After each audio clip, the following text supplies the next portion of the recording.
أعوذ بالله من الشيطان الرجيم بسم الله الرحمن الرحيم السلام عليكم ورحمة الله وبركاته. Salam sejahtera, selamat pagi. Semoga kamu semua berada dalam keadaan yang sihat-sihat sahaja dan dalam keadaan yang cukup bersedia untuk menduduki ataupun menghadapi PDPR bagi mata pelajaran sejarah tahun 4. Hari ini kita sambung lagi dengan pengasas Kesultanan Melayu Melaka bahagian kedua. Okey, hari ini kita akan menghuraikan asal-usul nama Melaka dari pelbagai sumber. Mana objektif pada hari ini, pada akhir PDPR, kamu semua dapat menghuraikan asal-usul nama Melaka dari pelbagai sumber. Baiklah, kita teruskan PDPR kita hari ini, iaitu menghuraikan asal-usul nama Melaka dari pelbagai sumber. Okey, nama Melaka sebenarnya Melaka itu sendiri, M-E-L-A-K-A, Melaka itu sendiri dikenali dengan pelbagai nama yang diperoleh daripada pelbagai sumber.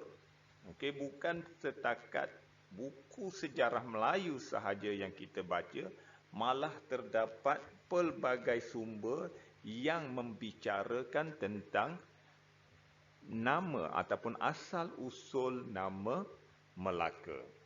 Antara sumber yang merekodkan asal-usul nama Melaka ialah sumber tempatan sendiri, iaitu sumber daripada negara kita. Yang kedua, sumber daripada India, sumber dari Arab dan sumber dari Barat. Okey, kita tengok sumber tempatan ataupun sumber dari negara kita sendiri, iaitu sumber dari Sulalatus Salatin. Okey, ataupun dikenali juga sebagai sejarah Melayu. Okey, kalau mengikut buku Sulalatus Salatin, nama Melaka berasal dari pokok Melaka, iaitu pokok yang menjadi tempat kepada para mesuara bersandar ketika peristiwa pelanduk putih menendang anjing perburuannya. Masih ingat lagi tak? Pada minggu lepas saya dah terangkan macam mana pelanduk putih berjaya menendang anjing perburuan para mesuara yang terkenal dengan sangat garang.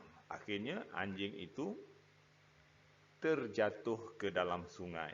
Pada ketika itu, para mesuara sedang bersandar pada sebatang pokok, iaitu pokok Melaka. Jadi, mengikut Sulalatus Salatin, nama Melaka adalah berasal dari pokok Melaka, iaitu tempat baginda bersandar. Okey, kita tengok buku Sulalatus Salatin halaman 71 ada membicarakan tentang ini. Okey, saya baca dialog daripada buku tersebut. Apa nama kayu tempat kita berdiri ini? Maka sembah orang, kayu Melaka namanya tuanku, kayu ini.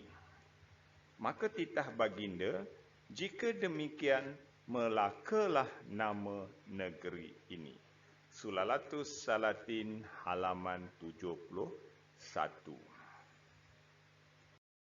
Okey, sekarang kita tengok pula sumber dari Arab. Arab menyebut Melaka sebagai Malakat. yang bermaksud perhimpunan segala dagang. Okey, sumbernya ialah buku Kesultanan Melayu Melaka yang ditulis oleh Muhammad Yusof Hashim yang diterbitkan pada tahun 2015 di Kuala Lumpur, terbitan Dewan Bahasa dan Pustaka, muka surat 13. Okay, sekarang kita tengok pula sumber dari India. Nama Melaka mengikut mitos Hindu. Mitos ini adalah kepercayaan.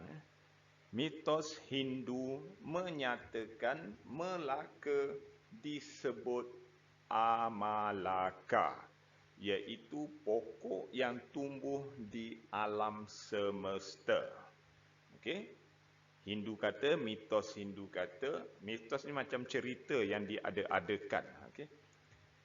Mitos Hindu menyatakan bahawa Melaka disebut Amalaka, yang membawa maksud pokok yang tumbuh di alam semesta. Juga sumber ini diambil daripada buku Kesultanan Melayu Melaka edisi kedua yang ditulis oleh Muhammad Yusof Hashim, diterbitkan pada tahun 2015 di Kuala Lumpur, manakala penerbitnya ialah Dewan Bahasa dan Pustaka. Okey. Berkaitan dengan ini ada tercatat pada halaman ke-13.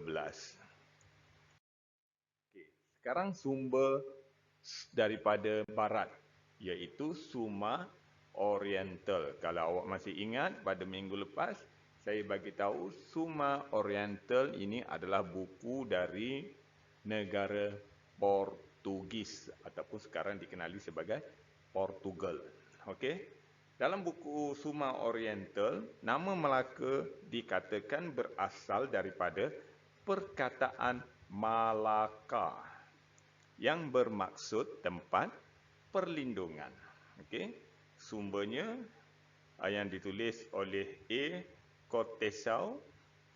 Okey, dalam kurungan tu penyelidik. Mana A ni, A. Cortesau ni ialah penyelidik. Tajuk bukunya The Suma Oriental of Tom Pyrus. Okey. Buku Suma Oriental ni sebenarnya ditulis oleh Tom Pyrus. Jilid 2, okey, diterbitkan di London oleh Hakluyt Society, halaman 234. Okey. Daripada sumber-sumber yang kita sebutkan tadi, yang kita bincangkan tadi, daripada Sulalatus Salatin, sumber Arab, sumber India, sumber Barat, ini telah membuktikan bahawasanya terdapat banyak sumber ataupun terdapat pelbagai sumber yang merekodkan asal-usul nama Melaka. Okey, apabila banyak sumber membicarakan tentang Melaka, maka Melaka dapat dibuktikan sebagai sebuah pusat pertemuan pelbagai bangsa dari seluruh dunia. Kenapa begitu? Sebabnya apabila semua kaum datang berhimpun di Melaka dan mereka masing-masing menceritakan tentang nama Melaka. Okey, begitu juga dengan pembukaan Melaka telah menjadikan satu asas kepada pemerintahan kerajaan-kerajaan selepas Melaka. Okey, apakah keistimewaan Melaka semasa pemerintahan Parameswara? Okey, keistimewaan yang pertama. Keistimewaan yang pertama iaitu Melaka terlindung daripada angin monsun. Dan apabila terlindung daripada angin monsun, membolehkan kapal-kapal berlayar dengan selamat. Okey, ingat, angin monsun ni ada dua, iaitu angin monsun timur laut dan angin monsun barat daya.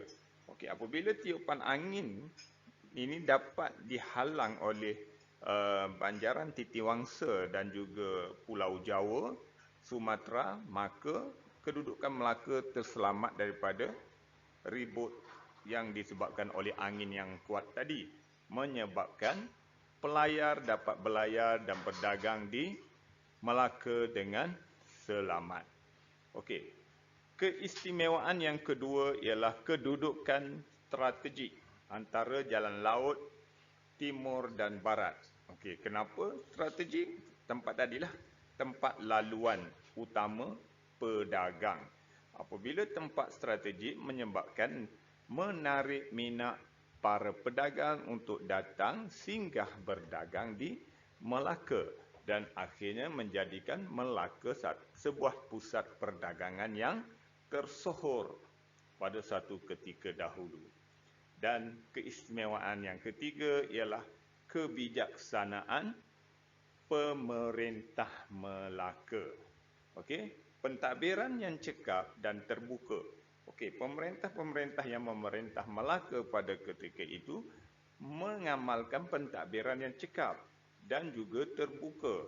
Hal ini juga telah menarik minat kerajaan-kerajaan luar ataupun kerajaan-kerajaan asing untuk datang menjalinkan hubungan diplomatik dengan Kesultanan Melayu Melaka, menyebabkan Melaka menjadi sebuah negeri yang begitu istimewa. Okey, saya rasa tajuk ini tamat di sini. Dan awak juga boleh mengulang kaji tajuk ini bermula daripada asas daripada awal lagi hinggalah kepada tajuk hari ini. Okey. Sekian, itu saja saya rasa untuk kali ini. Semoga kamu dapat memahami apa yang kita pelajari. Sekian, wabillahi taufiq wal hidayah. Wassalamualaikum warahmatullahi wabarakatuh.